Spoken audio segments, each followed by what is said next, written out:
Ladies and gentlemen, it's me, Ice the Man, coming out with you EBA tonight. We're doing a wrap-up of Week 4. I have, of course, with me the one, the only, the commish, Texas James Smith. How are you doing tonight? You know, keeping on. Another interesting week we have, and another one we have moving forward, so I'm interested to dive into that. Yeah, really interested week this week. I last minute threw this stuff together. I've been busy all week running things around, trying to get the site back up, but we'll discuss a little bit of that. I don't want to touch too deeply. You want to know the details, check out Mags' show, The Breakdown. But I also have with me, believe it or not, the one and only, the realist in the house. Yo, what's up? Finally glad to make my presence on the show. The realist, the man behind with the plan. Tell me, how beautiful is it over in Cleveland right now? 50-50. We still got some work to do, but that'll be discussed throughout the show. All right, great. We're going to jump right into it because we got a really great show here. We're going to do something a little different this time with the EBA Power Rankings. We're doing a Power Rankings this week, and not a whole lot's changed. So what we decided to do, because it is the last week, we wanted to put a stamp, what we think are going to lock in for the playoffs by the end of the week. And I picked a couple long shots, but I'm still gonna hold my back and explain why. But we're also gonna have the realist pick his as you go. But you'll see a nice Texas star for Texas James Smith for his picks. You'll see a little ice mark of approval for the Ice of the Man picks of who's making the playoffs this into this week. It's the last week. I'm excited to get started. Let's jump right into it.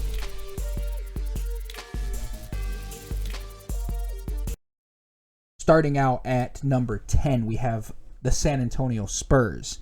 Now, the Spurs is almost a sad story for me this year. It was a 500K army turned quickly, into the just, hey guys, we're here. And I actually have a question mark, thanks for playing question mark. They've stayed at that 10th spot there after they took it from the Raptors after week 1. So I'm going to go and I'm going to start out a little differently. I'm going to go straight to realist and get your opinion. I know you made some comments on the Spurs before in a different show, but I want to come straight to you. You know, what do you think of the Spurs here? I mean, is it even thanks for playing? I mean, just you're here. You're just here to be here, I guess, at this point?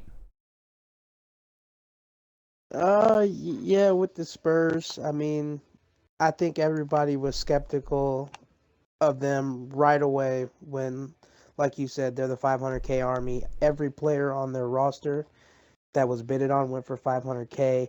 And there was some guys, you never heard of. And so once you kind of seen that, you're kind of like, this is going to be really good or really bad, most likely real bad. And that's kind of what it is. I mean, looking at this week, Texas, I have the only game they played was the first game of Sunday, which I know we had the issues and some schedule things, which really screwed a lot of teams. But the only game they played, 77-66 to the Cleveland Cavaliers, they lost. Every other game this week looks like a forfeit. And again, guys, you don't have to put 1-0. All you have to do is put forfeit, and it flags it as a forfeit. But anyway,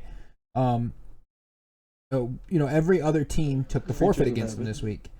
So tell me, Texas James, I mean, did we just write them off the last week? Everybody who plays them is getting an easy win? Is the team dead? Is the team done? Is it surprising to you that you made, you were hands-on behind the pick of picking, GA Boy to run the team? Is it kind of at this point like, yeah, thanks for at least trying to show up this year, but you got so many forfeits, give me your thoughts on it. I mean, I don't regret picking him as an owner. I mean, hindsight's 20/20, obviously, but as an owner, I mean, he's been around the league for a long time, so you got to give the man the benefit of the doubt. But, unfortunately, the EBA has been like this, and the league arena has been like this. Going on, getting close to the end of the year, the guys that are not in it tend to fall asleep at the wheel. You know what I mean? And unfortunately, it happens. And unfortunately for the Spurs, it happened a lot earlier than last week. But I mean, the man was trying. My thing was he didn't try hard enough though. He didn't make trades or call up send downs or really anything like that. But so you know, it's mind boggling to me that you want to be an owner, but when you're not in it, you're not in it. You know what I mean? So it's like it sucks because it's the way it's been and the way it's been since League Arena. But it's just something we're gonna have to probably deal with every single year. So Yeah, there's always that one team, and I think that was that team this year. yeah, Yeah, I think that was that one team this year. absolutely. So let's jump over to number 9. Not really changing much, same as last week. We have the New York Knicks at number 9 with a question mark. What did you expect?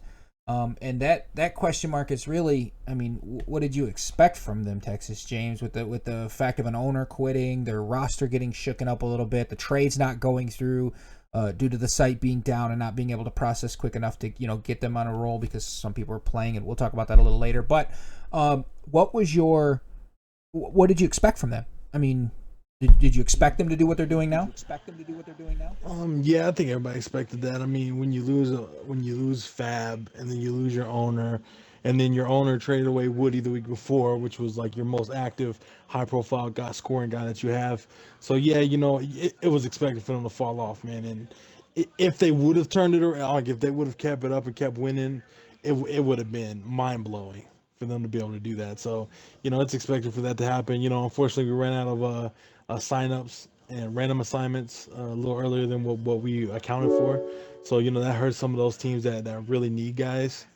And but so I mean, but it was pretty much expected. But shout out to Silent for stepping up and Kyle for stepping up and trying at least to get their guys in there. And they tried hard, man, because I know I was in a group meet with them for a while when they was really struggling to play us, and they were trying to get their guys in, and so shout out to them guys for sticking it out. Yeah, I mean, it looks like to me they've got one line playing, the other one line forfeiting. It is they're struggling to put together one line. Just to give you an idea, Realist, they're 74-63 loss against the Trailblazers to start the week. They're 0-1. Looks like they took a forfeit from the Houston Rockets, which is surprising for the second game. Third game of those 66-86, they lost to the Pistons. 66-120, the Los Angeles Clippers beat them up. Cleveland took the forfeit against them 1-0. The Knicks lost to the Raptors 58-79. The Minnesota Timberwolves took a win and then turned around and Golden State beat them 84-67. So, I mean, for looking at this, how do you feel that the New York Knicks, are they just like they're done, like write them off for the rest of the season? They got 1 week left. If they show up, they show up. But I mean, what's your thoughts going on the Knicks? Yeah, it was a big mountain for them to climb once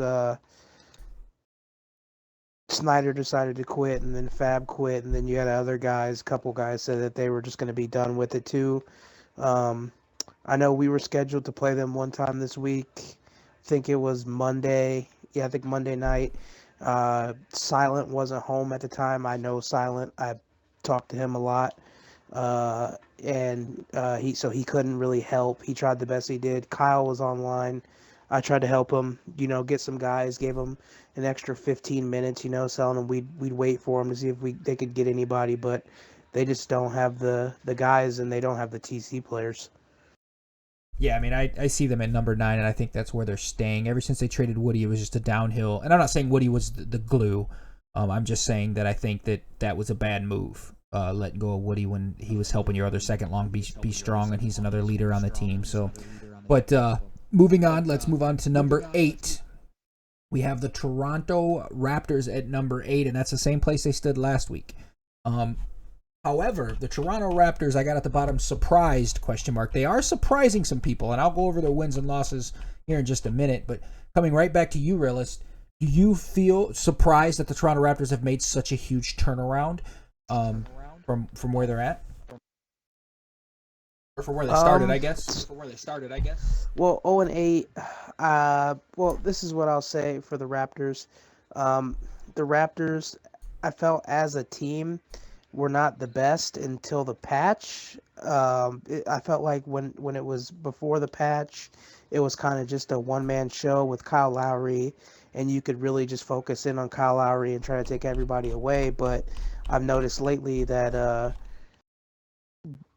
since the patch, DeMar DeRozan is like probably one of the better players on the game, and I think that gives them a boost that you have,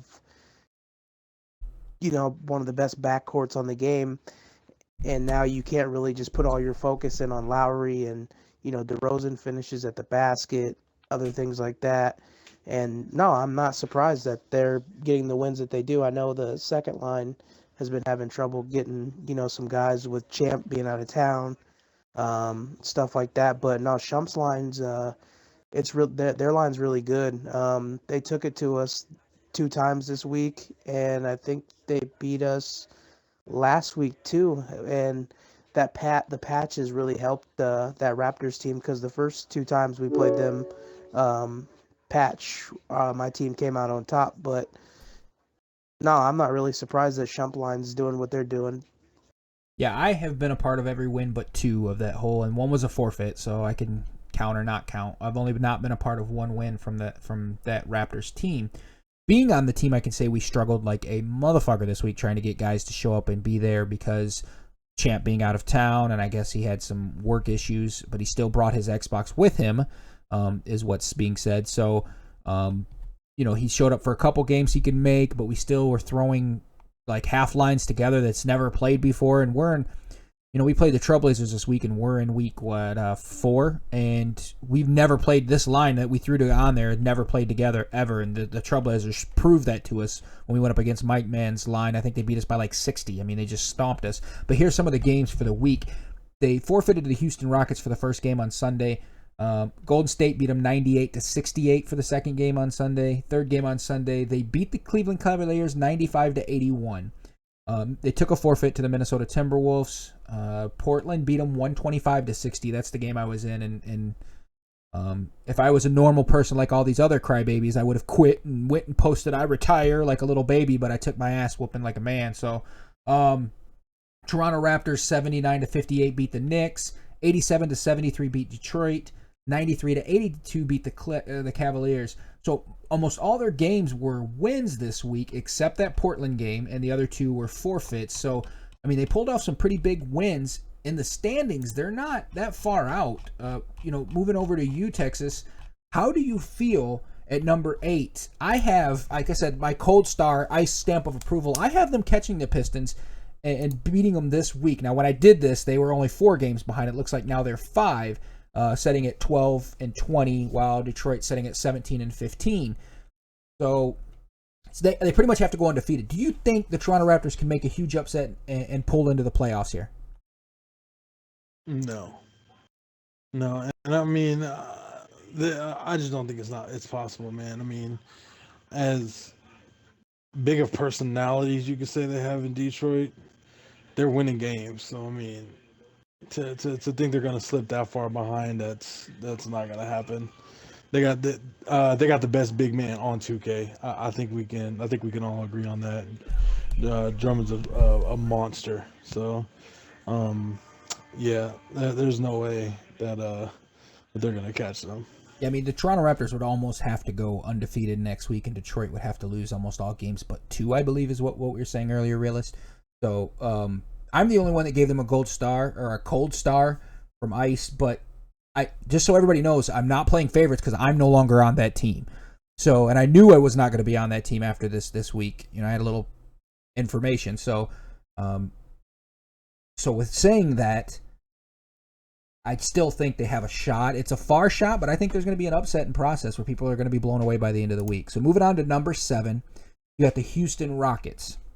Now, they dropped the most this week. They dropped 3 spots to the number 7 spot.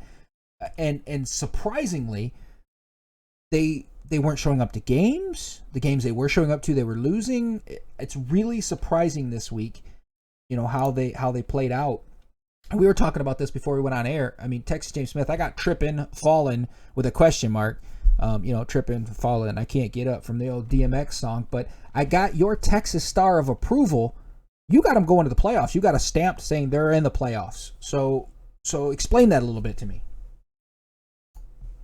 I mean, I think it depends on, if they make any trade, like if they trade away a lot of their guys, I think that's more or less them just saying I give up. But if they keep their guys, then I think they have a reasonable shot. I mean, they play tough, and so maybe they just had a bad week. I don't know, but I mean, there's no reason why they shouldn't. They've been playing good on the season. You know what I mean? The Clippers have been on and off, so I think it just depends on which one of them are on this week. I think is what it comes down to, because they're both roller coasters.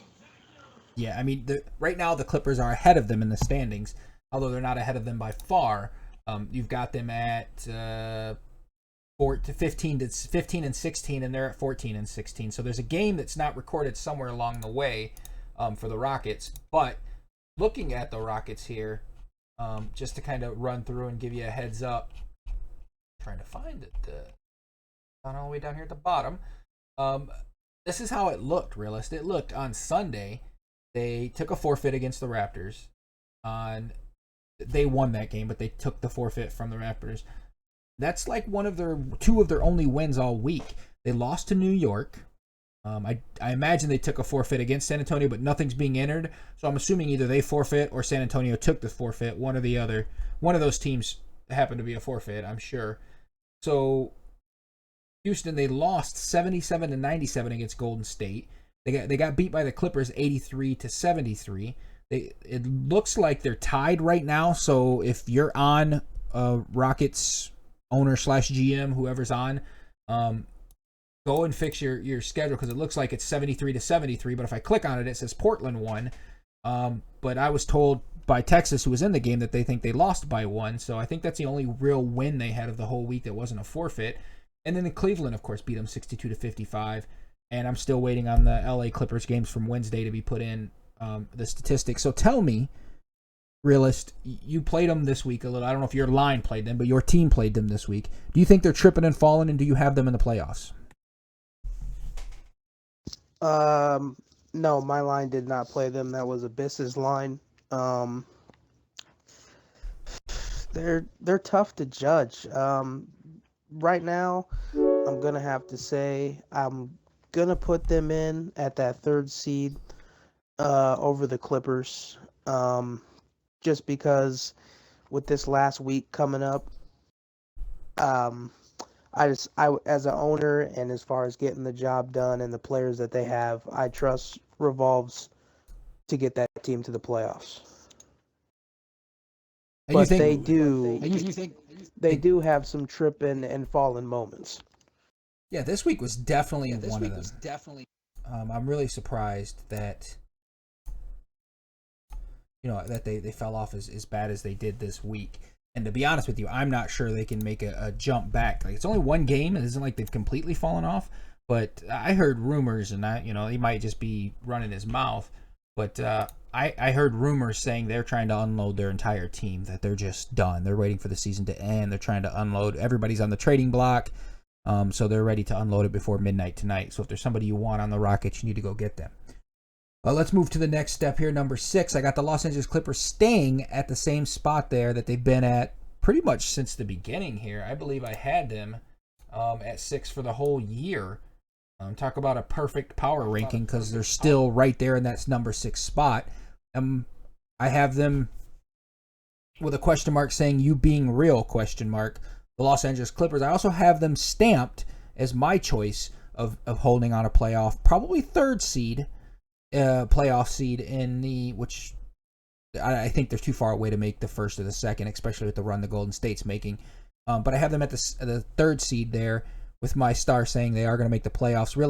Clippers in the playoffs, yay, nay, not going to happen. Of course, you have the Rockets. You're probably saying nay, but what do you think?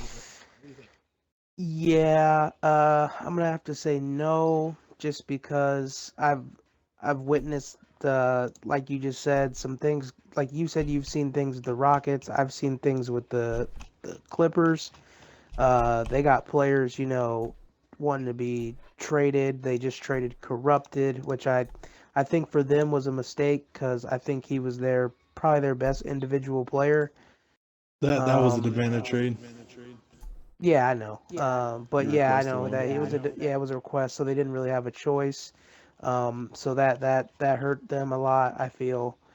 I think which hurt them is what I've said many times. I think going back to when they lost Crow, and then some of Crow's people wanted out of that team, and he was kind of forced to trade them to Crow or get rid of them. I think that really hurt his team, and I kind of thought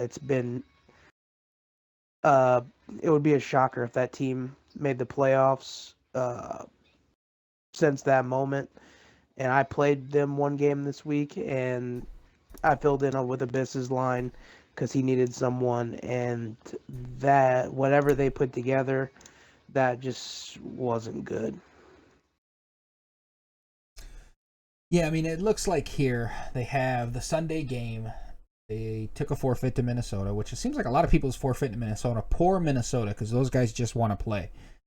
Cleveland Cavaliers 106-55. Cleveland slapped them pretty bad, it looks like. That was the game I was in. Okay, yeah, you gotta. That's me. 94-71. The Portland Trailblazers beat them. They beat the New York Knicks 120-66. They beat the Houston Rockets 83-73, which they've got to win those head-to-heads if they're going to make the playoffs. 87-91 lost to the Golden State Warriors. They took, of course, played San Antonio and took a game, and I don't know where they're standing with the Houston Rockets and the Los Angeles Clippers. Because that game's not entered yet. So I don't know if they beat the Rockets beat them, but that's a pretty important game because that could put them 2 games up, or it could, pretty much tie them when that's entered in. So I don't know where that's setting at. So that's a pretty important game, but I have them going to the playoffs. You don't, Texas.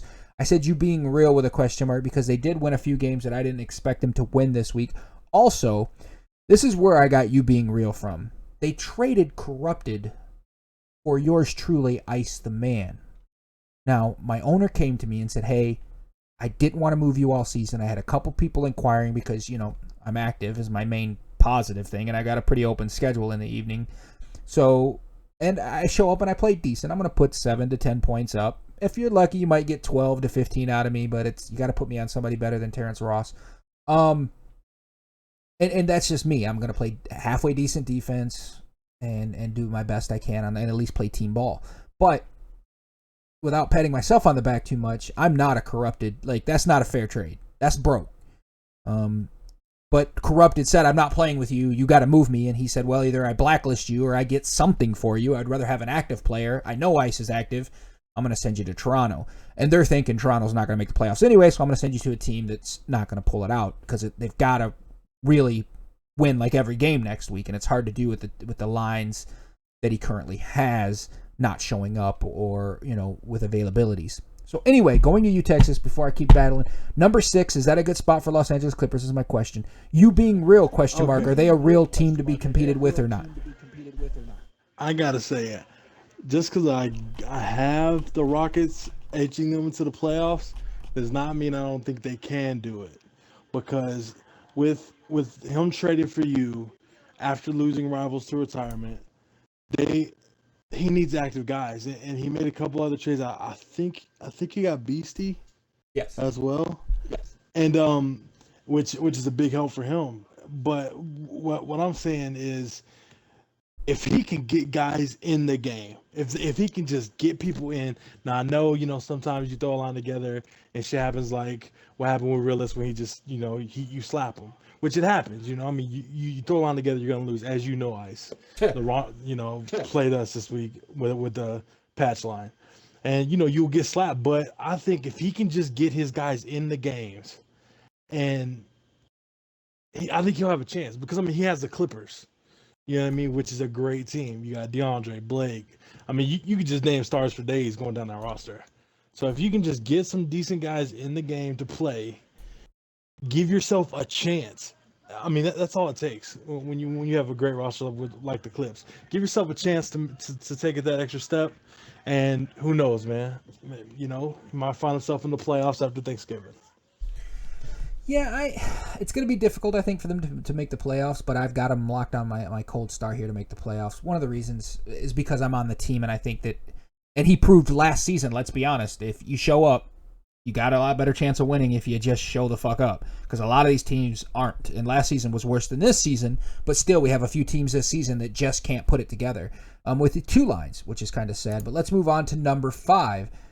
Number 5, we have the Detroit Pistons.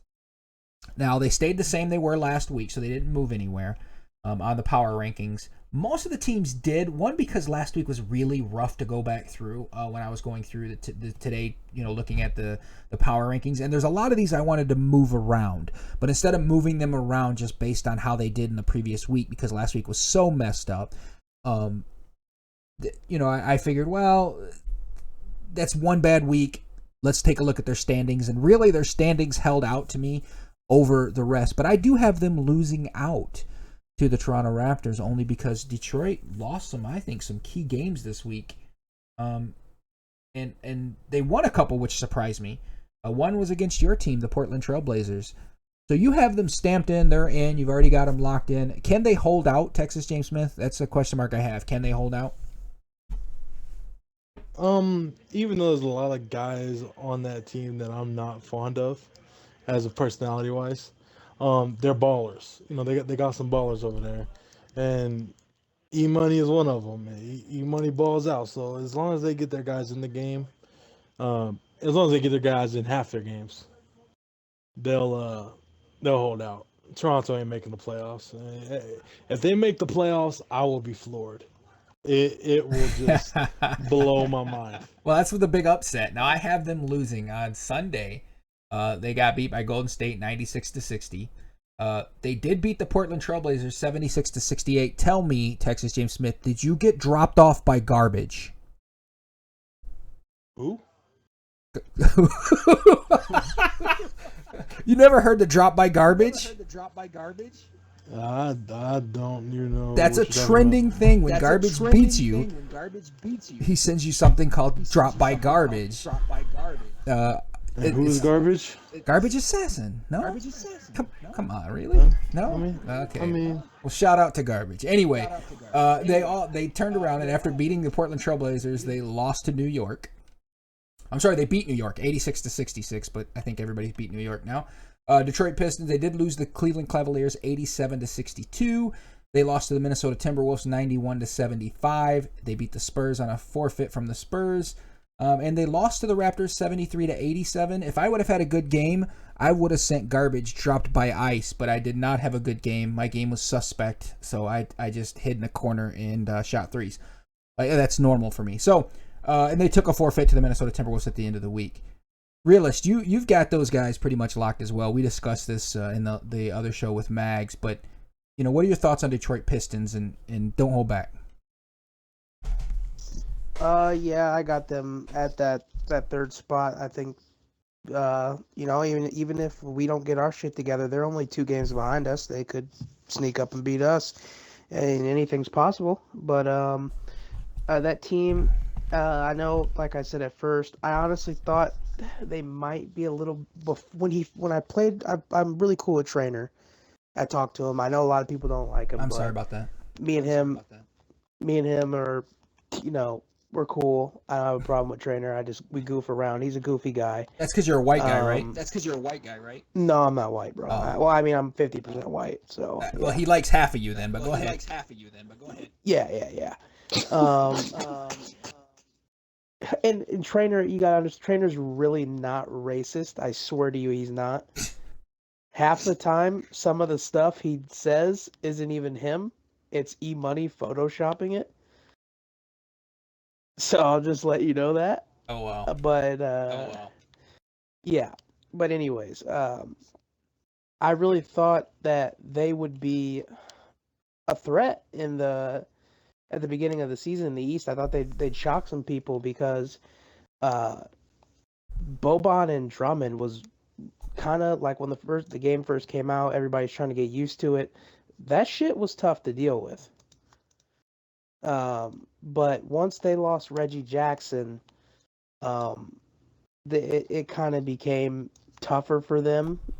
And I felt as the season's gone on, they've skated by due to the Raptors starting out so bad. If the Raptors didn't start out so bad, they would, maybe be the second seed. The Raptors would be in the playoffs. I would say that, but since they got that break with the Raptors starting out not so good, they'll sneak in the playoffs. But I kind of think they'll lose in the first round.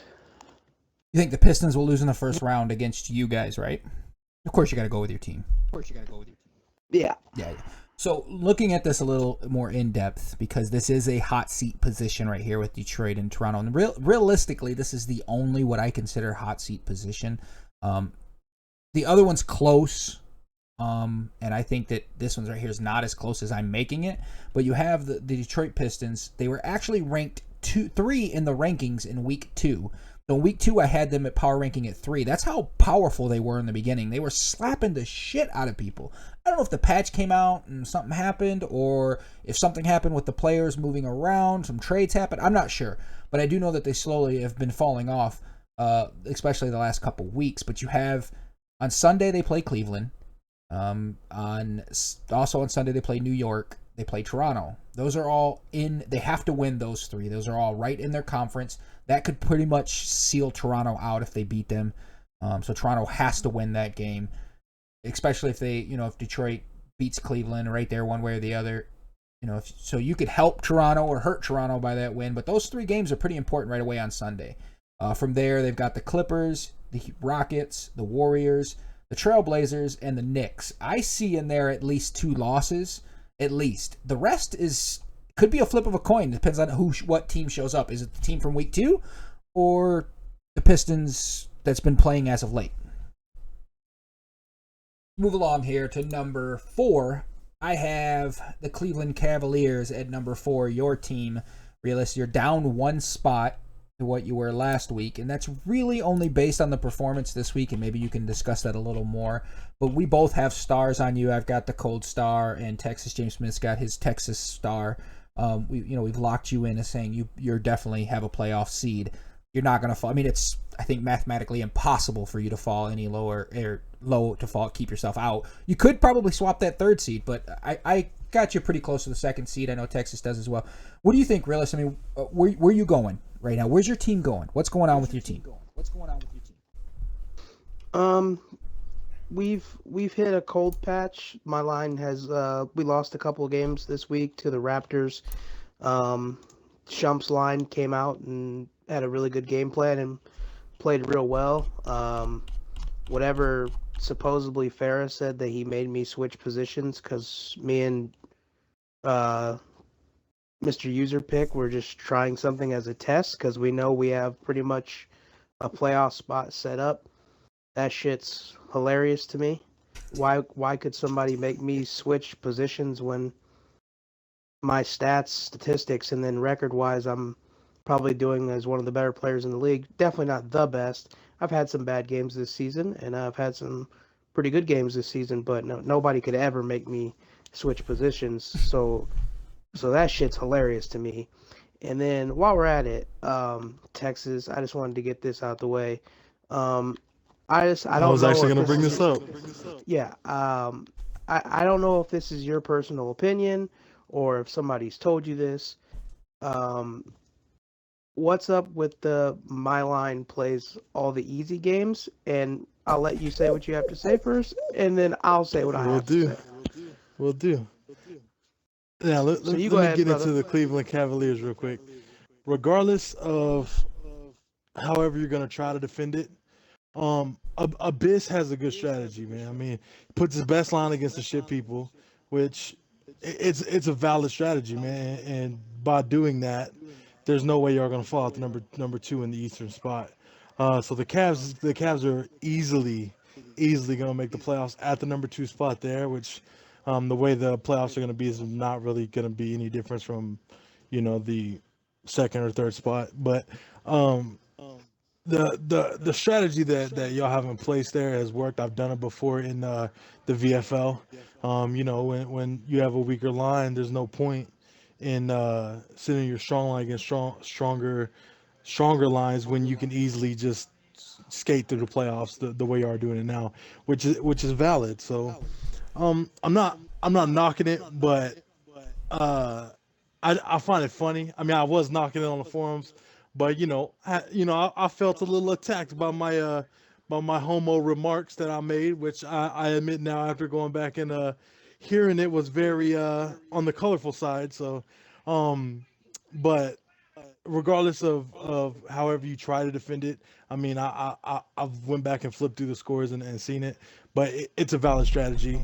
But y'all have been playing the weaker lines, and Abyss has been playing the stronger lines. But I mean, it's a valid, legitimate strategy to make it to the playoffs. Hold on a minute. Let me take off my shirt because it's getting hot in here. Go ahead, Realist.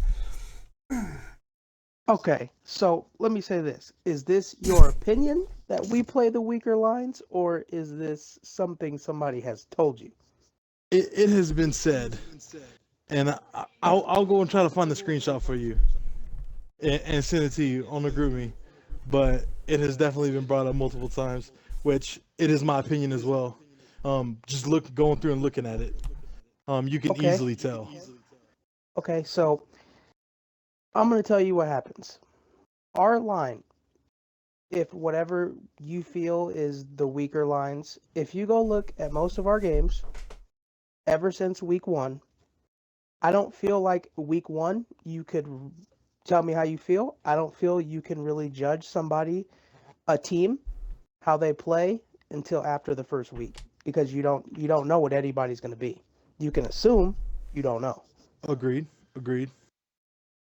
So, we seen with the way our team was going in the first week, my line, well, not my line, because I didn't play on my line every game the first week due to availability, because we had shitty Cuban on our team. So wherever he was a loss. So with that being said, I went 3-1, but I'm not a personal record guy. I'm all about the team. So we decided as a team, Eastern Conference games was the games to go.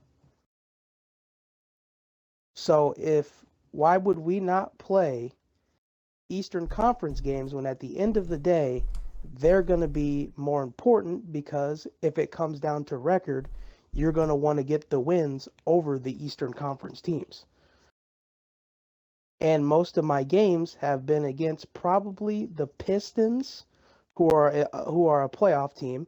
So I don't know if you can really consider them bums. Maybe you can if that's how you feel, but we're trying to be higher than them in the playoffs, so we're going to want to beat them.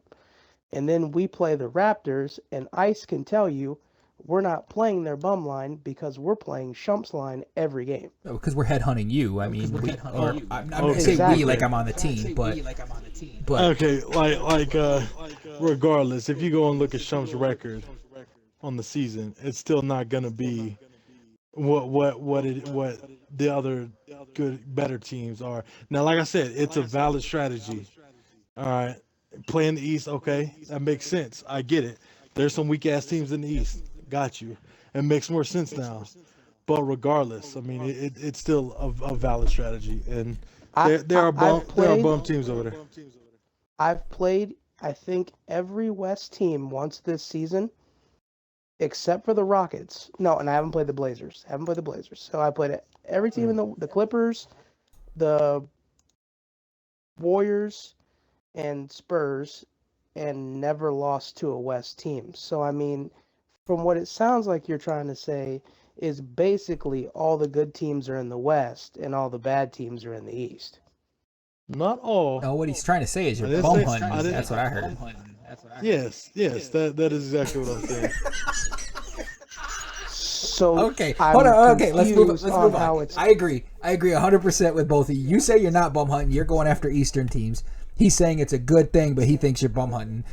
I guess we need proof on this. So maybe next week we'll produce some proof, and I'll post on here. Everybody come back for NBA tonight. But that's why I wanted to get you two on the show, because you have different views. So, and we're going to get to his team in just a minute, but let's move on because we're running out of time quickly.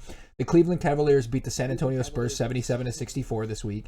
Your team also beat the Clippers 106-55. That looked like it hurt a little bit. Lost to the Raptors 95-81. 87-62 beat Detroit. Looks like the Knicks forfeited to you Minnesota Timberwolves beat you 82-70. 62-55, you beat the Rockets, and the Raptors won again 93-82.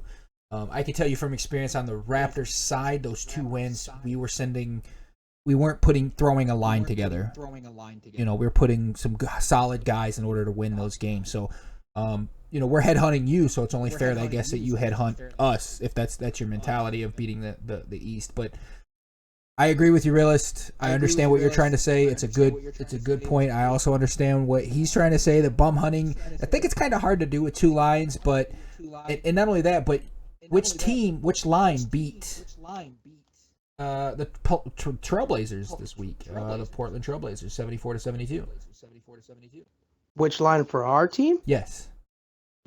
That was Abyss. Or that was last week, I'm sorry. It was Abyss's line, yeah.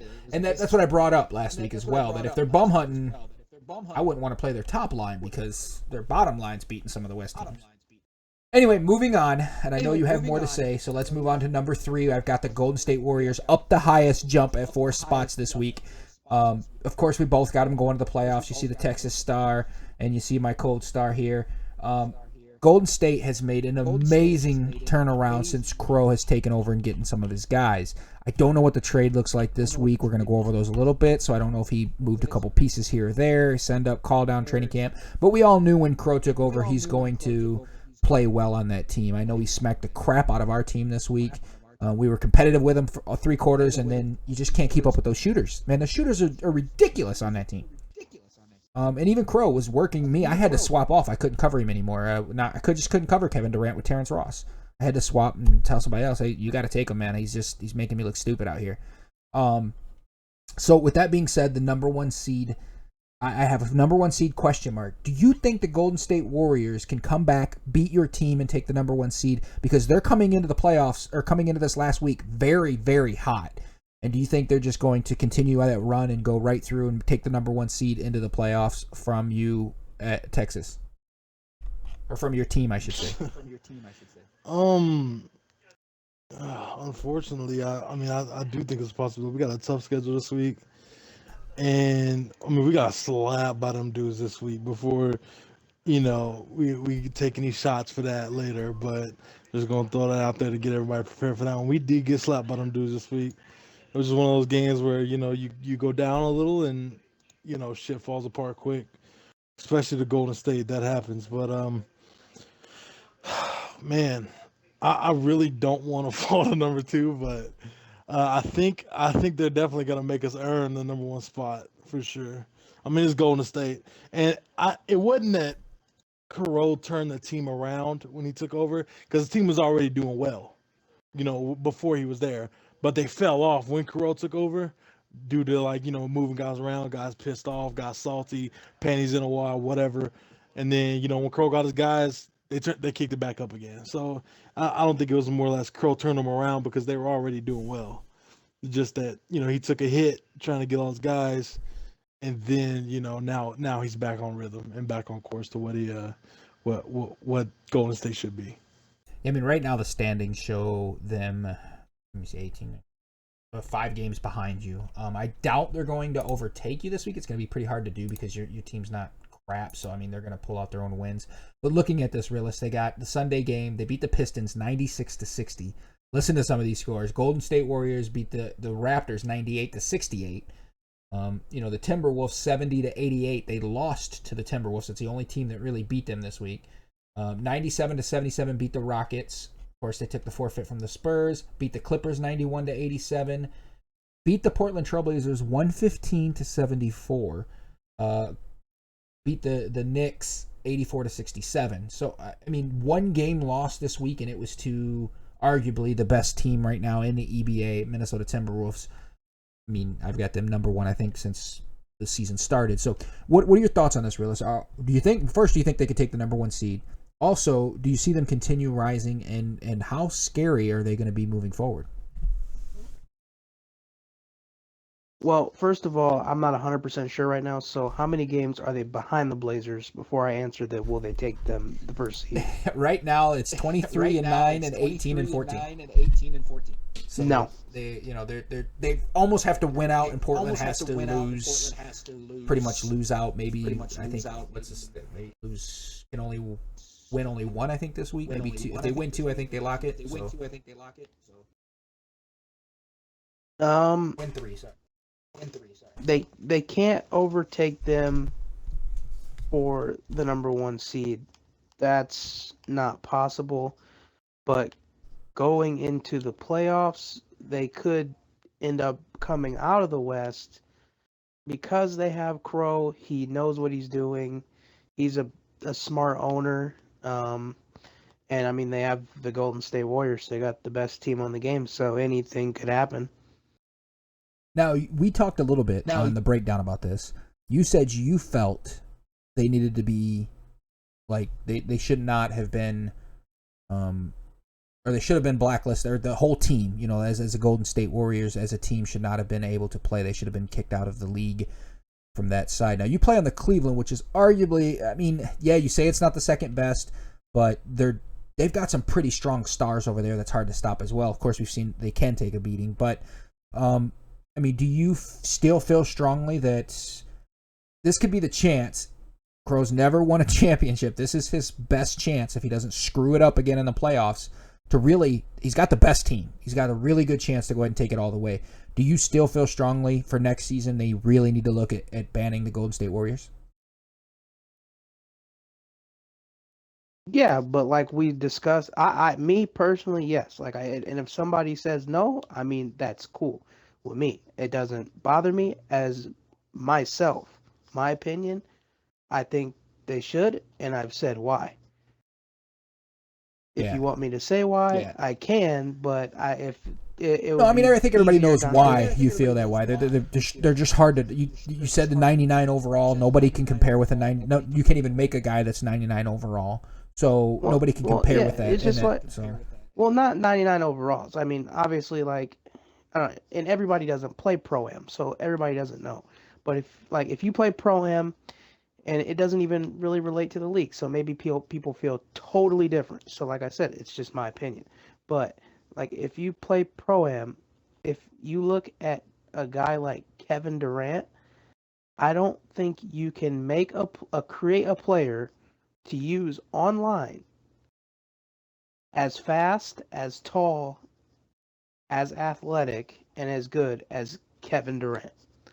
I would have to look into it with about the Steph, but Steph's a shooter. I mean, shooters are hard to guard on this game as a whole. Steph's has the best shooting ratings, and I'm pretty sure you can't get your 3 to a 99. Maybe you can.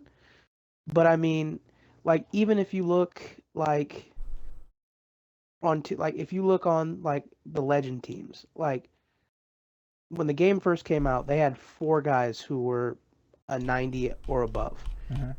There's not even a legend team like the old school teams that have 3 guys that are 90 above. Yeah, I mean, you make some pretty good arguments. My reasoning. But like I said, it's not my choice. Just because they're in the league, at the end of the day, the users still make the difference. But I played against them once this season, and I felt in the game, their users were not better than our users, but the game was still really close and really competitive because they're the Golden State Warriors. You can't slip up against them. You slip up, they're going to just run away with it. We did in the fourth quarter, and they just slapped the crap out of us. Yes. We did in the second quarter, and they slapped the shit out of us. But they, like, by far, Golden State is the best team 2K has ever had. I mean, right now, that's the best team that's ever touched 2K. I mean, they're an all-star team. You know, I mean, they'll slap an all-star team. I mean, it's legit. But again, though, this is a sim league, though. So maybe we'll come out with a vote and see what the whole community thinks. You know, but I'm really against it. But you know, this is a community league, so whatever everybody wants, we'll try to make happen. But I mean, if we're gonna ban a team, why stop there? Like, why not take out Cleveland, or why not take out, you know, Portland, or so on and so forth. I mean, when we're playing, in fact, a sim league, though, that's the way I feel about I it. can tell you now, just from experience and playing against Minnesota, and I was kind of on the fence on this, but if you put that Minnesota team that he put together over there, you put that on the Golden State Warriors, I don't even want to play. Like, you might as well just give them a trophy and then walk the fuck off the court. Like, seriously, it's over. EBA season number 8 or whatever we got next was 6. EBA season 6. If he gets first pick and he picks the Golden State Warriors, I don't even really want to play that season. I'm not saying I'll retire. I'll still play. I'm just saying as a competitive person, I don't feel like anybody has a chance if that team gets that team. You know what I'm saying? I feel what you're saying. But I mean, I agree with you, and I'm we'll 100% on making it a sim league, and I understand completely. Like I said, I've been on the fence on this situation, but bring it to the table. You guys figure it out. You guys, one way or the other, don't let anybody but the community sway you. Listen to their word, and we'll move forward. But let's move to the next step, because we're going to talk about your team, the Portland Trailblazers. Now, both of us put our stamp on this one. And I got that song, Hold On for One More Day. Do you think they could hold on? And they're cold right now, but do you think you can hold on and make a good run in the playoffs and feel like your team is still solid enough with the talent that they have, even though losing horribly to Golden State, losing to the Rockets, smacking the shit out of us? Good Lord, I don't even like that score. Losing to the Pistons, making the New York Knicks game close.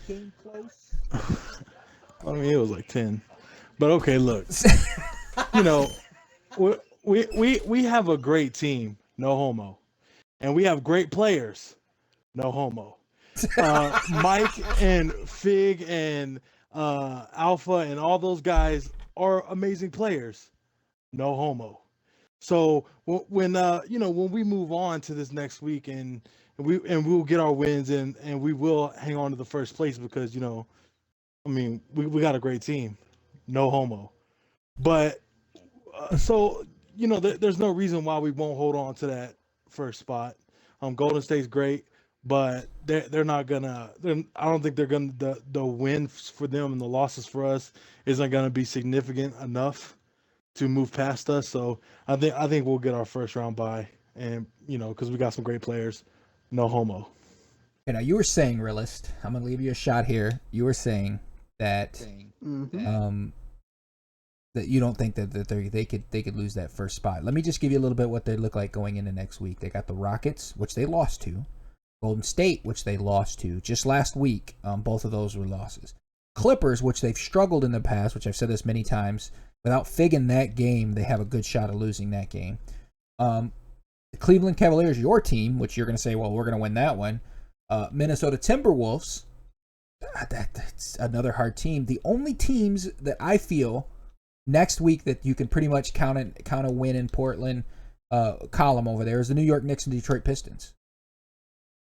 So with that being said, if you have the other team win out, Golden State, which could possibly happen looking at their schedule, and you've got Portland over here that might win too, that swap is going to happen. So you tell me your thoughts on Portland and tell me what you feel is going to happen. No homo. No homo. Oh, all right. We'll do that. No homo. I do think they'll hang on to the number 1 seed. Because they have some good users. No homo.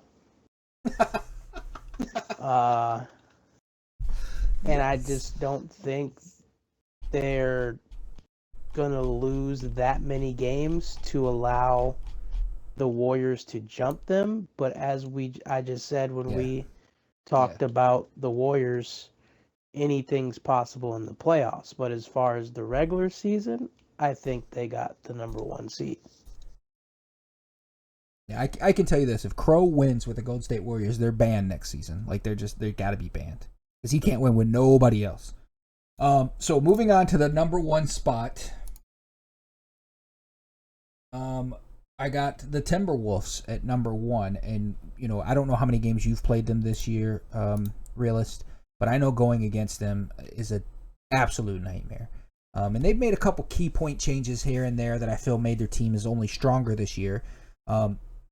Easily, hands down, Mizerk's got my vote for owner of the year, taking the number 7 pick and holding them at the number 1 spot all season. And yeah, he's got some good guys, and we talked a little bit about this in our last thing. I thought they got the number 10 They had pick. Number 10, I'm sorry, had I the said last 7. pick. My fault. The last pick. The last pick and holding them at number 1 all season. Of course, I've got them going to the playoffs, and they've got to be in the talks of being crowned. I mean, what do you feel? Of course you feel you can overtake them in the playoffs. You could beat them probably in a 7-game series, but do you feel that they're the biggest competition right now in the EBA? Who, me? The Timberwolves, yeah. Which one? Realist, I'm talking to you. Yeah, I said that on the breakdown that I agreed that I think Mizark should get owner of the year because that dude did a marvelous job in the bidding. No homo. Jeez. Yeah, I think he did a good job. When I seen he put $6 million on G Money, I definitely thought that was a good pickup because G Money's a really good player. But I didn't think he would be able to get a lot of the guys that he got for as cheap as he did. Like G Money's one of his Karl Anthony Towns, and then his other Karl Anthony Towns, Too Cool. He went for $500K, and I mean I don't think he's putting up as good a numbers, but I'm pretty sure besides him and E Money, like G Money and E Money, that he's probably the third best statistic wise center in the EBA this far, and maybe Fig, I'm not sure, but Fig probably doesn't have enough games in. So Yeah. with that being said, and then he got 2 good point guards in Dimes and Majestic who are Money League players, so they know what they're doing. That whole group, they all are familiar with each other, and I thought from the beginning he was going to have a good team and deserved owner of the year just for putting that team together the way he did. And a lot of guys don't know who those guys are because some of the guys some of the owners, like, they don't know about these guys. They don't play in the money leagues. They've never heard of these guys. And then some of those guys have well, I'm not going to play for no one else but this guy mentality, so nobody bids on them. So yes, as far as all that, what I just set out, I think they're the number 1 seed, but in the playoffs, anybody can lose. It don't matter who you are. Yeah, I mean, it's all you need is one strong line, and if you get a strong enough line, you could take it all the way with 2 lines. So, moving over to Texas, crown them ? You have to be thinking if you meet anybody in that final, you don't want it to be the Timberwolves. I would be thinking that going in from the Western side. I'm thinking that now that I'm on a Western side team. God, if we can just get past these, the Blazers, if we can even make the playoffs, first of all, I don't really want to meet the Timberwolves. Not that I'm scared of them. It's just they play really, really well together, and they are destroying. I mean, they haven't played in a while because everybody's forfeiting against them now. But I'm gonna be honest. When the season started, I was with you, Realist. $6 million on G Money. I thought, man, he's gonna struggle to put together. He's gonna have one good line, and his other line's gonna be absolute shit. And that's not the case. Is not the case. He put together a solid team, both solid lines. I played against a White Ice Fish, which is on TC. He wasn't a bad player. He was a really solid player. So I think the guys got comfortable, moving forward. How do you feel, Texas, that, crown them, ? With the Timberwolves? Put a crown on their head? Being the number 1 in the Western, it would be real fucked up for me to say go ahead and crown them. So I'm not going to go that far. But, I've said it from the beginning of the season. Now this is all no homo, but Miz has been a great owner, man, and he's the type of guys that we look for. And I think I say this on every show, but he's the type of guy that we look for in an owner, man. He comes in, he's not like well known all around, but he puts in the players that he wants, puts in the work to grind out the players that he wants with having a GM, and puts in a solid squad and gets 10th pick, man. So it's amazing, man. And I would be, obviously, as a competitor, I'd be happy if he wasn't in the finals, but as staff and as the commissioner, I would be heartbroken not to see him. No homo, no homo. I would be heartbroken not to see him in the finals, because the thing, what he's done this season has been great. It's pretty spectacular. Yeah, I mean, you got to give him credit, I guess. You do every week. But looking at going back, I keep a record of EBA power rankings. In week 1, he was number 1. Week 2, his team was number 1. Week 3, his team was number 1. And week 4, his team's number 1. Week 5, he's probably going to finish at number 1. They didn't lose a game last week. They took some forfeits, but I mean, that's not their fault if the other team's not showing up. And most people are going, well, we're not probably going to beat them anyway, so we'll just take that forfeit if we have to take a forfeit. Exactly. If we're going to take a forfeit, let's take a forfeit against the guys that we know we're going to lose to. Yeah, and that's kind of the mentality. Unfortunately, that's the way some of these teams are. But they just, if they don't have the guys to play, then they want to at least play in the games they can compete with. They can compete in. So that was the last power rankings pretty much for the season, because next week we'll be talking playoffs, not really power rankings, and where people seeded out and where they're playing and so forth. So moving on, we're going to do something a little differently here this week. Instead of player of the week, we're going to do an all-star. And what we're talking about is some key players that we feel deserves all-stars. I'm going to hand it over, and I know I'm going to put you on the spot here, but name some players you feel that you will see either have that position of the year or an all-star by their name. Because, again, awards are coming up next week. We probably won't see it to the first week. I think they do voting and so forth. So we won't see it for a little while into the playoffs. But, the competition of winning that award ends next week. So who do you feel will be on that page of all-stars or the page of point guards of the year? Give me some names. Name drop for me. Mike, man. Oh, you start with your team? That's a bitch move. CW. Okay, there we go. That's you know what? Let's take it back. Let's go back to Mike, man, for a second. All right, just that hurts, man. That hurts. No, he will. Who else will I start on? He will. I mean, he's currently season average. He's averaging 35 points, 12 assists. His turnovers are under 4 a game, which is pretty hard to do in this game because you get the stupid ass passes. Agreed. Shooting could probably, he's above 50%, but barely. So, his shooting could probably be a little better because he does have Lillard. But, arguably the best player in the game. But I could definitely see him pulling down at least an all-star, if not point guard of the year. He named Mike, man. Who would you call out probably on the East for point guard all-star that you can think of, realist? In the East, I'm looking at Shump. Yeah, definitely. Of course, I'm gonna say that because he's on my team. Or was on my team. Was on your team. Yeah.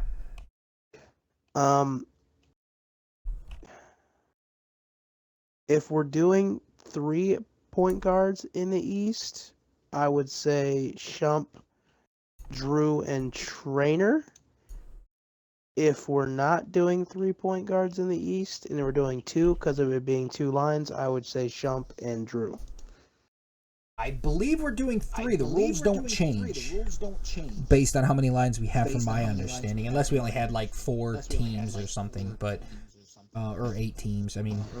But I haven't been talked to about doing less. So from my understanding, there's going to be 3 from each side because that's the EC I give out. As far as I know. Yeah, there shouldn't be any change based on that. Even in the EFL, I had arguments with guys when we had one season of that because there wasn't that many teams and there wasn't. Well, I just give an award to everybody. No, it's pretty equal out based on every season.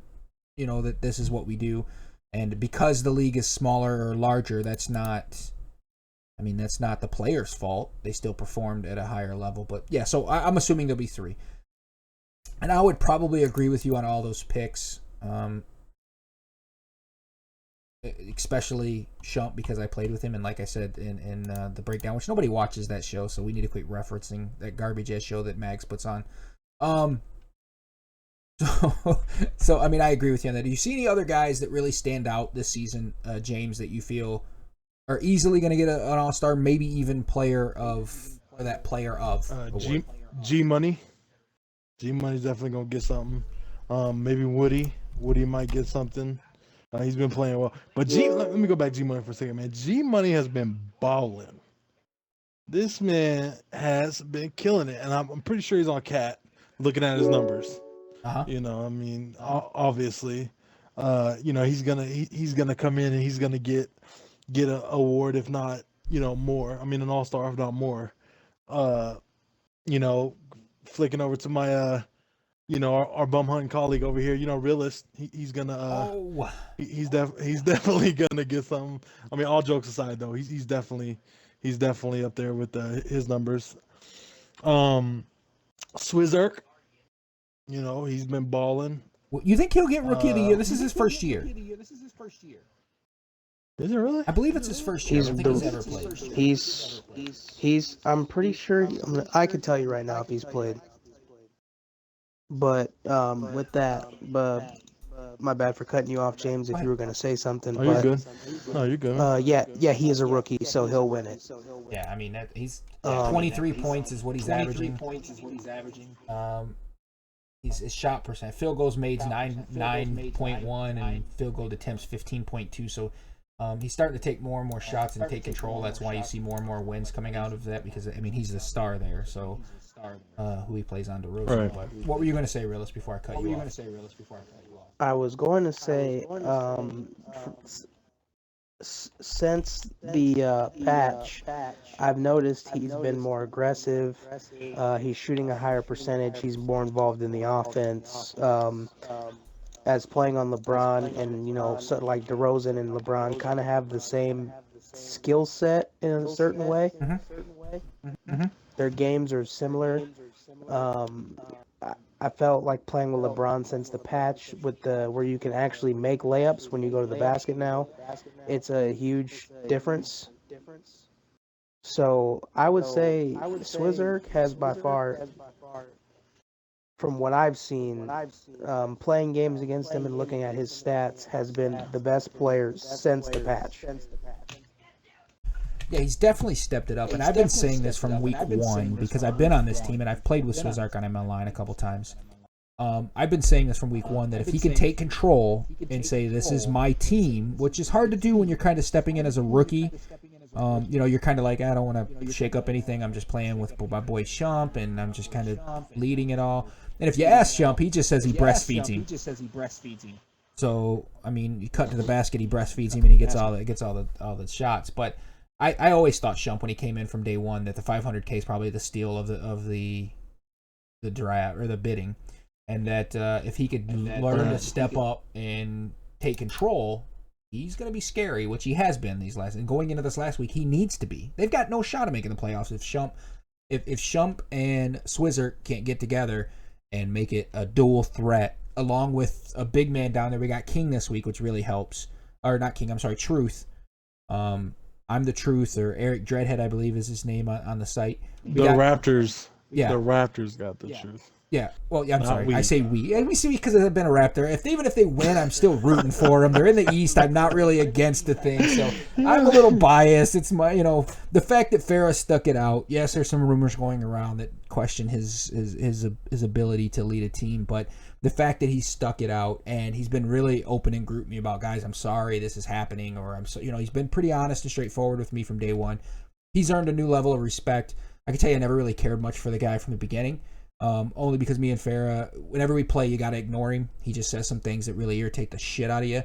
But this season, he's been really good. He hasn't gotten arguments on the team. He hasn't been an issue like I assumed he would be. And I didn't even know I'd be on this team. So, and just don't mean to step in on you, but it's unfortunate with these rumors, if you want to still call them that, has gone around on him, because it really, really sucks, because this dude has put work in on that team and stuck it out through all the bad shit just to have some fucked up shit happen in the last fucking week, man. The last week some stupid shit happens. And you know, I've talked to Farah as we've been doing the show, and talked to a couple other guys that have been involved with it. Um, and we're gonna talk to him and see what we're gonna do moving forward about this. Um, but he's been a great owner this year, man. But besides his last slip up, uh, he's been a great owner. He stuck it out, and you can't ask for more from a guy that started out 0-8. But going back to the All Star though, on the flip side of points and everything we're talking about on the wing side, the and G Money, Kevin and E Money Oh yeah. both balled out. Yeah. Both balled out, and they're both gonna be in the All Star, if not more. Um, it's easy to do when you got the best big in 2K so far that we've seen. Um, but they took advantage, and that's all you can do. You can't blame the guy for having the greatest, but they took advantage of having that guy, and they have definitely balled out this year. Well, even DeReal Uncle Drew, with his games played, 13 at point guard, 303 points, 303 points he's got. I mean, just looking down here, and if you just go up and click points, and you look at some of these guys leading in points, you've got Abyss still up there, which both of those guys are on the same team. Rara Da Boom, it came from kind of nowhere. Haven't really heard a whole lot from him, but you got some of the other guys you want to roll into the middle here. Fig's got 10 games, which he's had great 10 games, but he's got to have, I think, more games than that to I mean, that's a little over 2 weeks, and we're in week 4, so Return of the King's another one I've been kind of keeping an eye on. I think I'm on his line now, so I've been unless they traded him, I don't know, but I've really been I like the way he's been playing. Even possibly it's the boss. Yeah, he's been playing good. Any other names stand out to you, Realist, that you feel you gotta shout out and say these guys are all-star quality? Let me look at some guys. You guys kind of just went through and rattled off almost everybody, but Woody. Yeah, Woody. I can say when we first brought him over, he was supposed to play LeBron. Abyss didn't feel comfortable with him there after the first couple of games, so he went to Kevin Love, and he still put up some solid numbers with Kevin Love. I think Kevin Love's more of his player. He's more a comparison to Porzingis. Not as good, but I agree with you. I think it's more of his. Yeah, I think Woody's probably gonna get an All-Star or just miss, maybe just miss an All-Star, just off his first 2 weeks, man. His first 2 weeks was, killer, impressive.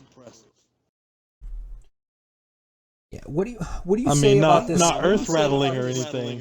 What do you say about this character? On the Portland Trailblazers, 14 points, 13 rebounds is what he's averaging. He's only averaging field goals is 9, but he's only taking 9. But he's only averaging 6, so he's got a really high percentage, and only 2 turnovers. Do you think those kinds of stats warrant a All-Star, especially in the West as a center? Heck yeah. That's Texas James Smith stats right there. I looking at him and I'm thinking, hey, it's not bad. Pretty nice. I'm alright. Definitely up there in top. You're only 4 out for rebounds.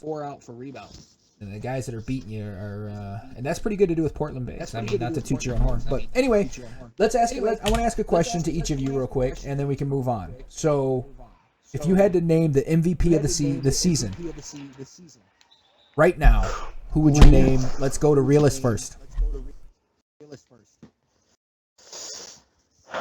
G Money. Yeah, G Money.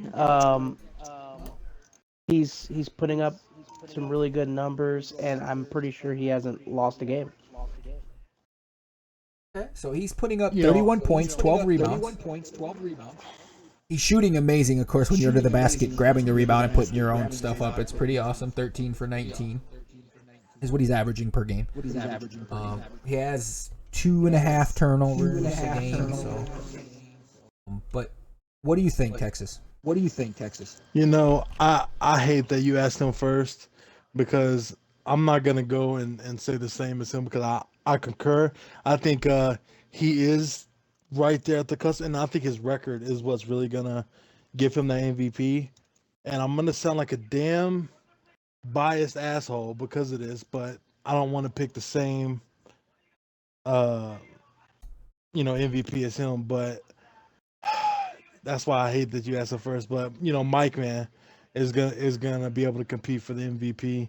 And like I said, I concur with Realist. I think G Money is gonna get it, but just for conversational purposes, Mike Man has to be like right behind him.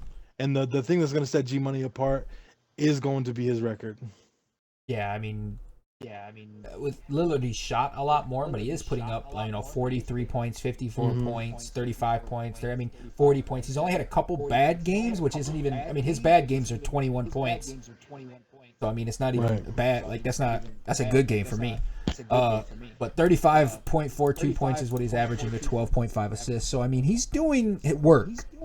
One last question: if you had to give away the Man of the Year award, who would it go to? Texas. I think. I mean, King John has been putting out. You're talking about like forums and activity and all that good stuff, right? The EBA Man of the Year award goes to one guy who is active in the EBA. He tries to push the EBA as a whole. I mean, he's supportive. He does behind the. It could be even guys that are doing behind it. The problem is the EBA, and this is why this award is a little broke. It always has been broke, is because nobody really sees what people do behind the scenes.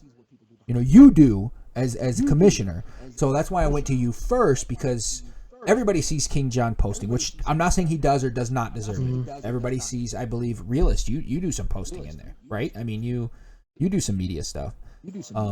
So I'm not saying I do a little bit. Yeah, I'm not saying you do or don't deserve it as well. What I'm saying, why I went to you first, James, is I was hoping you would give me somebody that's behind the scenes that's really key in where we're at right now in the EBA. I want to say that I would love to give it to my staff and say hey, they've been doing great, but a lot of those guys have went MIA on me, and Z actually has been very active doing the waivers and stuff, which is a very difficult job, guys. That is tough, and Z actually has been doing really good, but I've been carrying a lot of the missing guys, so I would love to say I can give it to my staff, but I've been carrying a lot of weight for them, so I can't do that. Technically, but Z's been doing a great job, and Insane Legend, great PA, guys. If y'all have any problems, man, y'all go to that guy. I'm telling you, this man gets in depth with every issue, man. Blacklist, trade requests, I mean everything. This man gets in it and he dives head first. So he's doing a great job. King John has been doing a great job. Ice, your show has been kicking, man. Ever since I've been on here, I've been having guys come and talk to me about, what are we gonna talk about the next show, and are y'all doing the show tonight or whatever. So I mean, you maybe it would be a great one. I couldn't accept it because it's rigged if I take it. Oh, okay. well, King John's been doing good. So I mean, those are some guys to consider. Insane Legend, like again, I can't tell you how good he's been with the players, with Blacklist and being very due diligent on his, research of what happened and therefore and so on. But the guys who stepped up as owner, that they could very easily deserve it to help keeping the league running. So when people are voting, man, I want y'all to consider those things, because those guys are very very efficient and very key in helping this league continue to run. Now, Realist, same question to you. I'm honestly gonna have to say you, bro. Oh wow, thanks, man. I appreciate that. That's awesome. I think your show has been. I don't really know what goes on behind the scenes, so I can't say. Yeah. But as far as being consistent with quality for the site and getting stuff out there to help the site grow and promoting the site with your show, I think that's been what's best for the league this season. Yeah, it took me a little while to set up this set, and I've got another couple really good ideas that I want to push. And I want to get a team together and help me do. But now I'm trying to figure out this. I got this new PC figured out, so I'm ready to move forward. But and I'm able to do a little bit of graphics here and there, which are just copy paste crap that I do. But I appreciate that. That means a lot. I think King John's goes on my tongue for what he's done. I thank you for being active on the forums. The guys that behind the truth, James, his staff, those guys all in my eyes deserve but it's voted by the community. So if you guys don't like anything that we're saying, like we don't want to give it to this guy or whatever, it's completely voted by the community, and it's something that the community should definitely. I think they put together a short staff, I believe, and that staff votes. I don't know how they're doing it this year, so it's completely up to whoever's handling it. But I think somebody stepped up as media director. I thought that was John, wasn't it, or no? I haven't had any info on that at all, man. I thought I read a post that said that. My hands have been pretty full these last couple of weeks, man. We got guys going on IR and leaving town, so yeah, I understand. Been having to pick up a lot of the slack there, but so moving on here. King Tom would be great, man. King Tom would be a good one. I mean, a lot of the guys in the forums that are very active in the forums normally get it, just because that's what the community sees. Mm-hmm. So it wouldn't be surprised that if you or King John got it. Yeah, definitely. Like I said, I throw it all back on the guys that actually put in way more hours than I do. But let's move on because we're right past our time here. But let's make a deal. Talk about the trades that happened this week, if you could, for me, James. Ooh, caught me by surprise. All right, let me pull them up real quick. Sorry, this is always. This is a segment. Yeah, I know. I mean, I got them pulled up. I just got to flip over. Co-host. I know. I'm slipping. Okay. Damn it, just got another trade in. So, damn, I got 4 more trades in. Dang, people making moves last minute. Let me find this damn mark here real quick. Well, let's talk about the one that off the top of my head, man. Yours truly. You going to Los Angeles for Corrupted. Yeah. I think they definitely got the better deal of that. I'm active, yes, but I would definitely give the Toronto Raptors a. And this irritates me, and this is what irritates me. We talked about this, Realist, so you can kind of back me up on this a little bit because we talked for probably more than we have time for this show. How broke the EBA is regarding this situation. But this is a guy that says, I don't really want to play for you. Trade me or blacklist me. Because the Clippers have a shot at the playoffs, they're like, well, I want somebody's active. Somebody active and somebody I know that has an open schedule. Ship him over to Toronto, and he's high value target, and we can get somebody I know that's active, and if he plays over there, great. If he doesn't, that's a weak eat up anyway, so it doesn't matter, right? So, I mean, what are your thoughts on that trade, Realist? From your side. Well, I know Corrupted asked for a trade, so you kind of have to get him out of there, get him moved. I'm pretty sure he got better offers than what he did as far as talent-wise. No offense to you, Ice, but like you said, you're not the best player in the league. Corrupted's a really good player when he plays. So on a grading scale, I'm gonna have to give that like a C. And I'm not going worse because I know he had to trade him. But as far as being broken, I don't know how your staff does it, James Smith, but I know when King was staff, like a trade like that, and it might be different because he had to trade him, that type of trade would have got vetoed. You want me to step in on that? If you want to respond, I'll let you. Go ahead. Yeah. No, I'll gladly respond.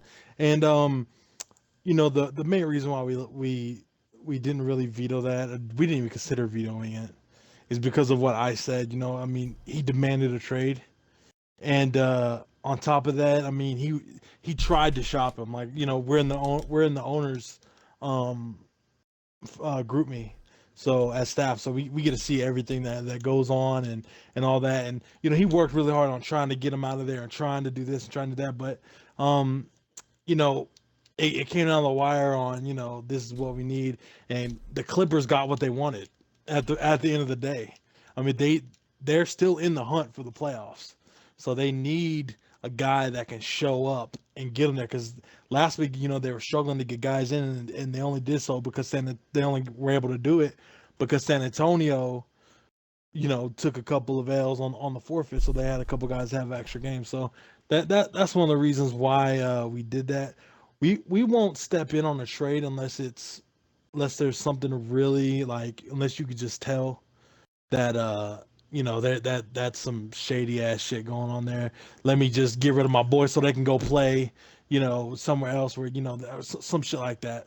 But if we feel both teams are getting what they want, which obviously they did. I mean, the talent wise didn't match up, but they got activity, and sometimes activity outweighs talent, man. If you can't play, then, or you don't want to play, get a guy in there that will. And that's why we didn't step anything on that. Yeah, I mean, he played 4 games for him. He was there with 2 weeks, and he played 4 games. Mm-hmm. So I think he played 2 last week, and that was a please play these games so we'll move you, but just play these games. And he played 2 the first week. So I mean, I can understand the situation there. And actually, it's to be a flip side on that one, realist. Would you rather have, if 2 owners agree, even if it's kind of lopsided, but it does help each owner out, would you rather him come and go, no, the talent's a big difference, I'm thumbing that down, or go, okay, well, both of them agree, don't be as hands in. I know that a lot of people cried because Return of the King and his staff was a lot of hands in, which was appreciated, but also a lot of people were pissed because they're like, why would you let that go through? Which would it cause the big issue, because some trades he stepped in on, some he didn't, that some people felt he should have, and then it's like, do you, don't you, you know what I'm saying? So there's the kind of a double-edged sword that you go against. Heard some biased things in there about him stepping on some that felt would benefit some other people. Yeah, but as of my staff, we're not gonna step in. Like, if 2 owners feel like the trade is there for them, unless something happens where a guy comes to me and is like, look, man, I'm not gonna be able to play, or an owner comes to me like, look, man, this guy's approached me and said he's not gonna be able to play. Something dramatic would have to happen for us to step in. Unloading your roster, I agree with. So unloading your roster with like this close, especially since the trade deadline was pushed back. Mm-hmm.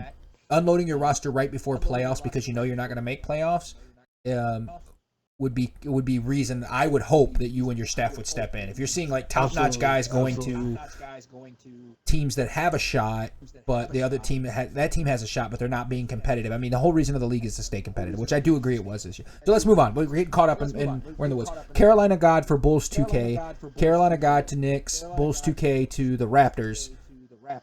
Realist. What do you grade that trade? That's the same thing to me. Like, dude, Carolina God hasn't played 1 game all season. Yeah. In my understanding, he wanted it. And Bulls 2K only wanted to be on that team because Fab was there, and Fab's not there anymore. So a lot of that going on. So moving on, Knicks. Jersey Illest. The Clipper, or I'm sorry, I Am Beastie to the Clippers. Jersey Illest to the Knicks. What are your thoughts? We talked about these last week a little bit, but since this trades are going through this week, I wanted to ask your opinion on them, Realist. That's just a trade to satisfy both owners. I know Jersey Ellis is cool with Call Me Kyle on the Knicks, so they probably just made that trade to try to get someone active to show up this week. Gotcha. Yeah, I mean, that's I think they both know that I Am Beastie and the Illist is going to show up. Timberwolves trade Irving. Get Irving. And, No, they trade Irving. And they're trading Irving. It looks like the Warriors. They did it backwards. Gotcha. Yeah, they did it backwards. That's denied. Denied that fucking trade. No, I'm just kidding. Irving and the big X37 MX go to the Warriors. And Ace Boogie and Sal Batur go to the Timberwolves. What do you think about that trade? We'll start with Realist first again. Timberwolves got to steal. I like Ace Boogie. I agree. Ace Boogie's a good player. I think Timberwolves got to steal. And I know that I think Irving and Bebe was having personality issues in Minnesota, obviously because he's not getting to suck on the crow tit. So he's one to move over there. So I'm pretty sure that's why that trade happened. Not only that, but remember Mizor calling out him for trying to tell Irving to go on TC or go IR or whatever. So I still think he got the better of that deal there. So agreed. And I know that he's no matter what happens, he's willing to put that aside in order to make his team better, which makes him a good owner. Moving on, Golden State sends the Prophet to the Clippers, and the Clippers send Coke Boy Han to Golden State. I think that's another. That's a buddy trade or whatever it is. I think that might be another activity trade. Yeah. I know that Zabrio plays. The Prophet Zabrio, if nobody knew, but Zabrio, he's active and stuff, and I think that might be what that comes into. Clippers are trying. I think Clippers are trying to get bodies in the game to give themselves a shot at the playoffs. Well, Coke was one of their active guys. Oh, is he? Yeah, he is one of their active guys. That's Montana. FDU or whatever. I feel like that's. I somewhat feel like that's of a buddy / dump trade. I really do, but I mean, I'm not gonna say 100% is, but I think it is. Yeah. On that one, I don't know one way or the other. I only know one of the guys on that. So you have the T-Wolves send recalibrates TC to the Clippers, and Eaglewood Madam TC to the made me T-Wolves. Inglewood made me. Inglewood made and me. That's what it says. I know that Inglewood made a trade request. Okay, which it was already late. I mean, it was too late for the trade request. But he made a trade request, and he was like, I demand a trade, and I request to be traded to the Timberwolves. Wow. No, I ain't knocking on the guy for trying. That's not how you do it. He got it right, though. I mean, he went to the T-Wolves. Right, he is going to the T-Wolves. Yeah. Well, I could tell you, if I demanded a trade, I would say I demand a trade to anybody but the Pistons. That's how I would demand a trade. All right.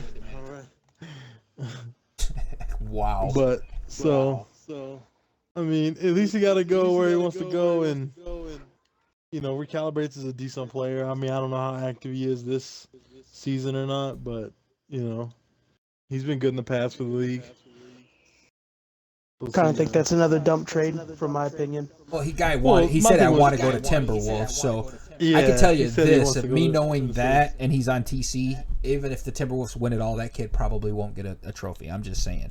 Yeah. I would feel bad giving that guy a trophy that says I want to go to the Timberwolves the week before they're winning everything. That even if they're friends or not friends, I don't like that. That's not what the EBA is about. But we'll talk about. If you want to hear the rant, listen to the show, and that was my rant and preach. I'm not going to preach on here. But moving forward, I just logged in and I seen you are now a member of the Los Angeles Clippers. Thank you, Outtaker, because that looks badass. By the way. Any other trades that I'm missing? Besides the ones in my inbox that I have to go through, make sure that they're all up and up. But okay, all I could say about trades the rest of the way is I heard King John could be on the move from the Pistons. That's the only thing I know. Well, he requested a trade. They got another 10, 20 minutes, and I think that's probably one in your inbox. That's probably so.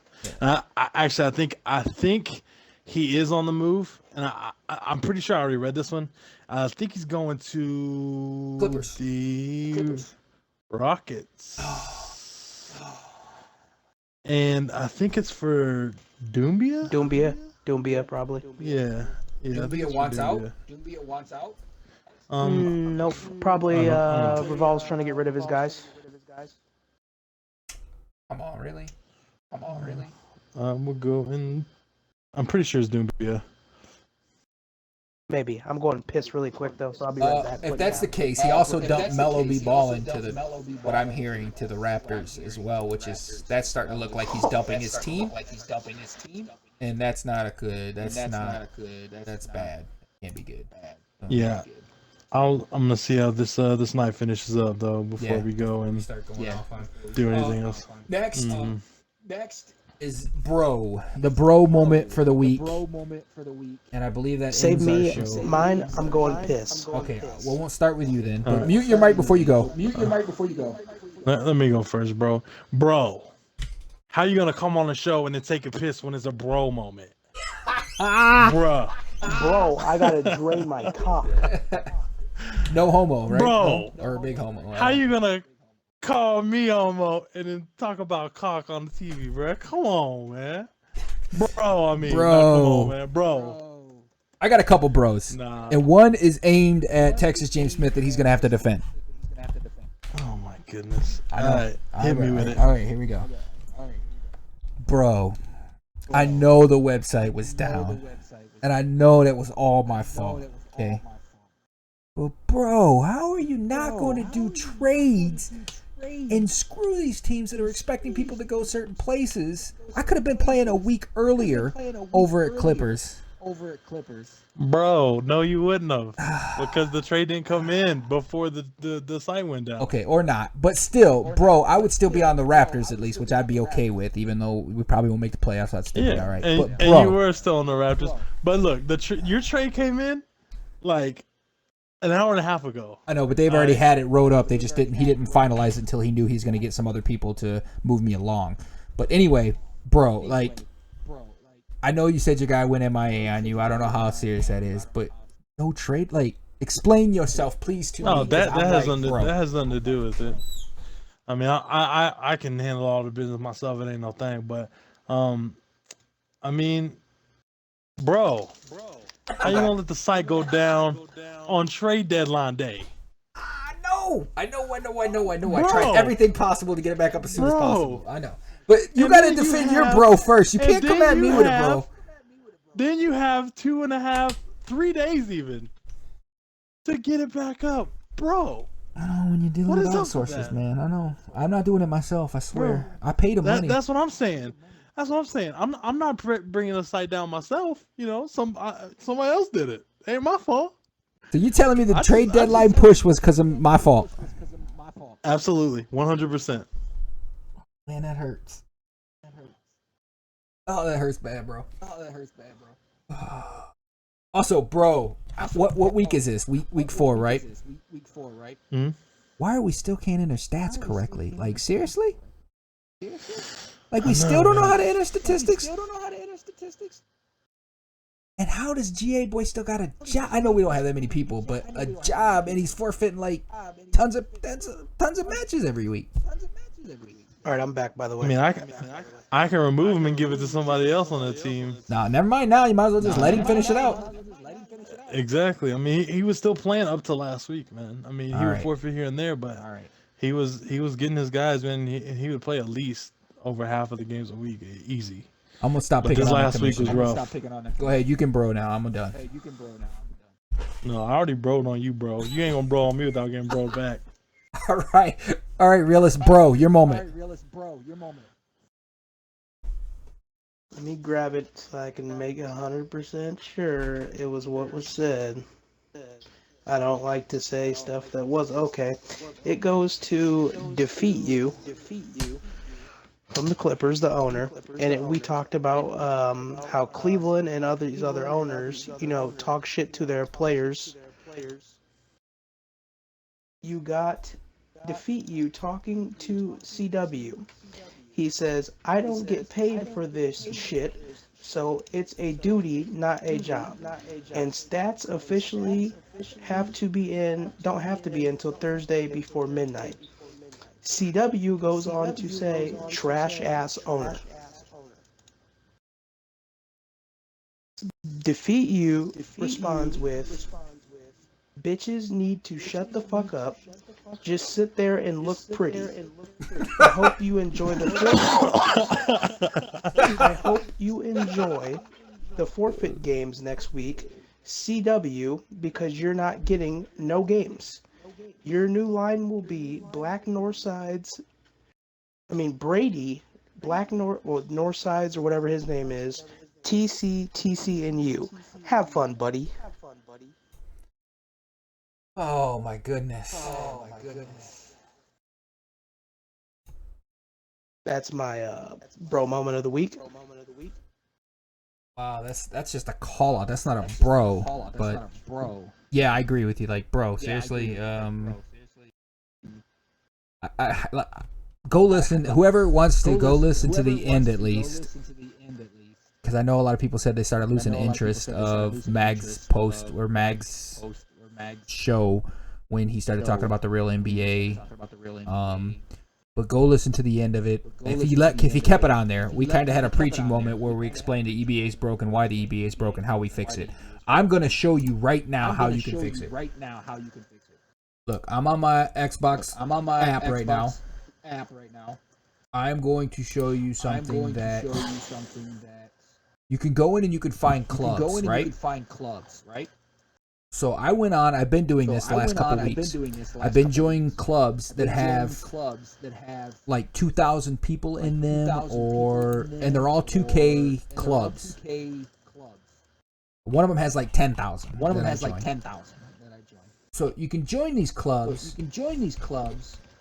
And you can post in there, hey, Eliteteamplay has sign-ups. Come on and play.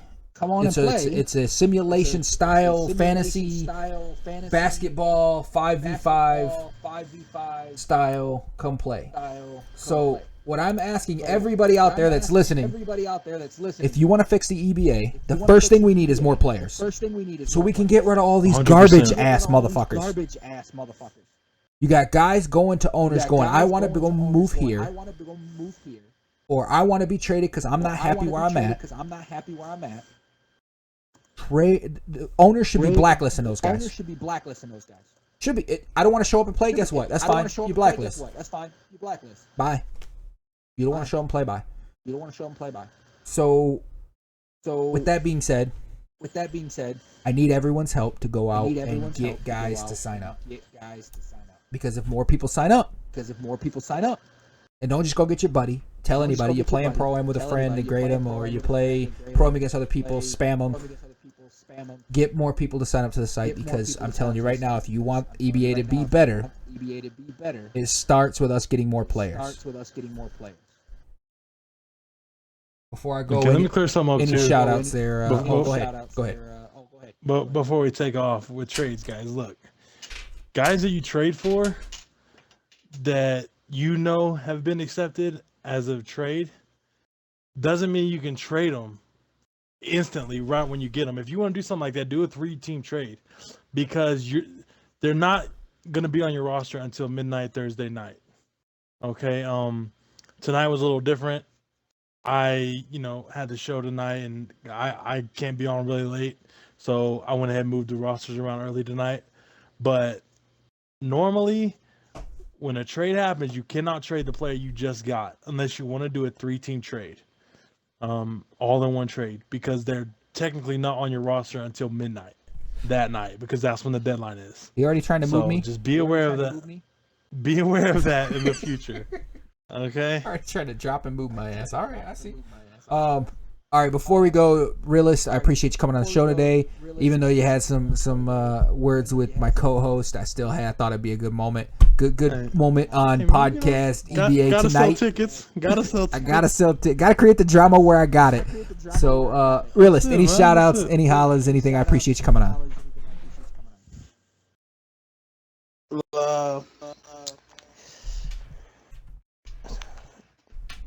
Just shout out to the league for once again going and running a more successful season than last season. Definitely better. didn't consider playing at first, but then I decided to give it a chance, and it's definitely better than what we had going last season. So that's all you can ask for somebody who steps in as a commish and did a really good job this season. And hope the playoffs are good and stuff like that. But shout out to my Pro-Am team. We're ranked 19. I'm currently playing right now. They're not happy that I'm not in a party with them playing. I just played a game with them without being in the party. I don't think they were happy with me, but we won anyways. It doesn't matter. But we are looking for a couple guys. So if you're interested in being on a Pro-Am team that's trying to play for the money, hit us up. What do you need? What do you need? We could use anything right now. Hit up your boy. I could play center. Come on. I got like a 89 center. Come on. You could steal paint passes? I can still paint passes. You play a couple games with me as my center. Go to park or something. You got me. Let me try out. I need some place to play.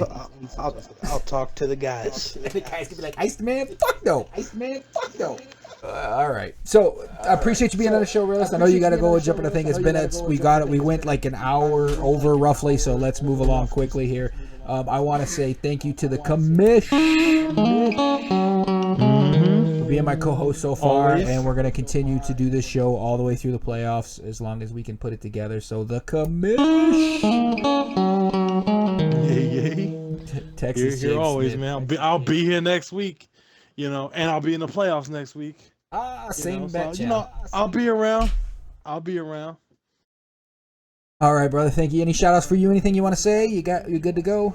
No, I wouldn't want to come off, on the fancy side of things. So I'll just let that one slide this week.